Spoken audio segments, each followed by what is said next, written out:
Ahora continuamos con En Contexto.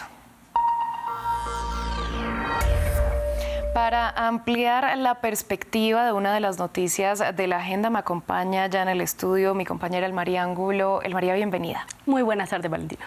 Vamos a hablar de este regreso de Donald Trump a la presidencia de Estados Unidos, que inició con anuncios de medidas en distintos frentes. Uno de ellos es el que corresponde al control migratorio y la manera en que esto va a incidir en el desarrollo de su gestión. Hablemos sobre esas medidas y las implicaciones que tendrán.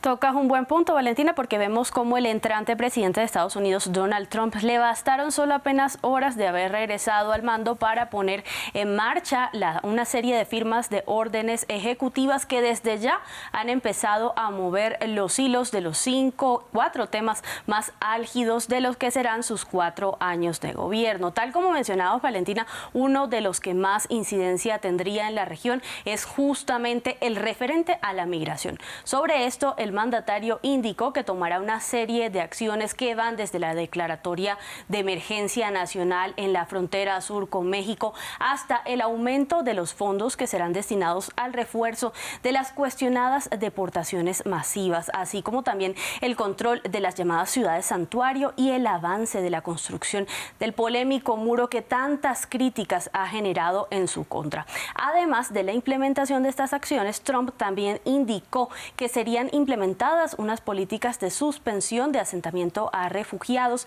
así como el planteamiento de que también se reanude la reinstauración de la pena federal de muerte para los migrantes que incurran en la comisión de delitos como la mutilación o el asesinato de ciudadanos estadounidenses. Desde luego, Valentina, las reacciones al anuncio de estas medidas no se hicieron esperar. De hecho, diversos grupos promotores de la defensa de los derechos humanos no tardaron en criticarlas como una suerte de restricciones que atentaría contra la migración como un derecho. Bueno, teniendo claras estas implicaciones en materia migratoria, me gustaría que siguiéramos con la región para tocar el tema del inicio de este segundo mandato de Trump y las restricciones a Cuba.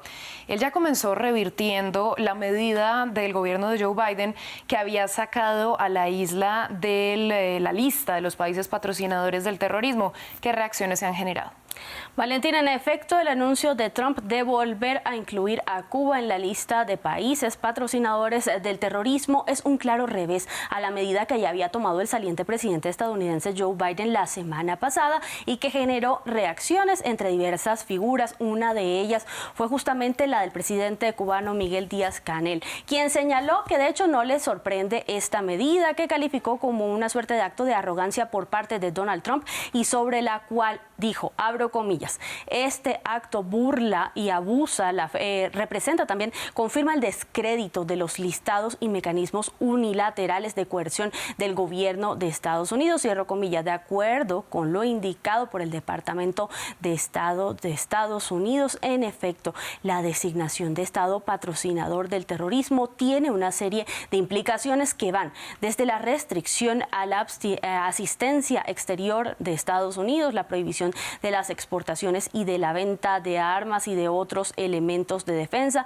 hasta la imposición de ciertos controles sobre las exportaciones de diversos tipos de artículos y varias restricciones económicas extra. Es importante poner en contexto que en este panorama se da en una medida que luego de que Joe Biden había anunciado la salida de Cuba de esta lista y la eliminación de la isla de ese listado, se tenía la esperanza entre varios de los pobladores cubanos de que esto contribuyera a que la suerte de crisis que vive este pueblo fuera un tanto menguada. Bueno, vamos ahora a ahondar en lo que respecta a la relación entre lo que se espera de este nuevo gobierno y la lucha contra el cambio climático. Trump ya anunció que sale del Acuerdo de París. En efecto, una de las preguntas centrales que se hacen en este momento los expertos sobre este tema es precisamente qué ocurrirá también, tanto con el Acuerdo de París como con la lucha climática y con el regreso de Trump a la presidencia de Estados Unidos. En este sentido, Valentina, lo que los expertos apuntan es a que el retiro de Estados Unidos del Acuerdo de París es un claro retorno a lo que se sumaría también a las medidas que han sido tomadas por naciones como Irán, Libia y Yemen, naciones que tampoco hacen parte del pacto que cuenta con el respaldo de la ONU. De hecho, una de las promesas con el retorno de Trump es acabar con lo que denomina como políticas de extremismo climático aprobadas por Joe Biden durante su gobierno. Recordemos que esta medida preocupa a los ambientalistas en el contexto de que es precisamente Estados Unidos el segundo mayor emisor mundial de gases de efecto invernadero, por detrás de China, y que en específico uno de los objetivos centrales de lo pactado en el año 2015 en la capital francesa es que el incremento de la temperatura durante este ciclo se quede sobre los 1,5 y los 2 grados respecto a los niveles preindustriales, en un contexto en el que durante el año pasado ya se llegó a un calentamiento de 1,5 grados y el segundo emisor global es Estados Unidos, ya que si se desvincula de nuevo de esta lucha sería todavía más complicado cumplir con lo acordado. Para cerrar, vamos a abordar lo indicado por Trump sobre el tema del alto al fuego en Gaza. Sabíamos que iba a sacar un poco de partido, ¿no? Lo que señaló al retornar el republicano a la Casa Blanca.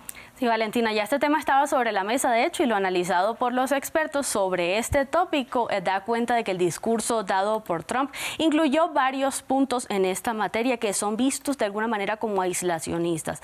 Las palabras del líder republicano sobre esta situación en Gaza apuntaron a que ve este territorio como un escenario descrito, según sus palabras, como de demolición masiva y que tiene que ser reconstruido de alguna manera distinta. Señaló sobre este tema que le parece interesante tanto la ubicación como las condiciones y el clima que tiene el territorio gazatí. Sin embargo, al ser consultado por una reportera sobre si apoyaría o no a Estados Unidos las labores de reconstrucción de este territorio, respondió de una manera un poco dudosa y dijo que saliendo al paso que su postura no era totalmente radical sobre esto, pero que creía que jamás, en referencia a las tropas, a el grupo que está en contra de las tropas israelíes, ya se veía fuertemente debilitado, pero dejó claro, Valentina, que él considera que sí, jamás está debilitado, pero que esta no es una guerra suya. Pues por supuesto que vamos a estar muy pendientes de todo lo que va a venir con Donald Trump a la cabeza del gobierno estadounidense. María, muchas gracias por toda esta ampliación. Gracias a ti, Valentina, por recibirme. Nosotros así vamos a llegar al final de esta franja informativa. Los dejamos con Álvaro Cordero y la crónica de historia.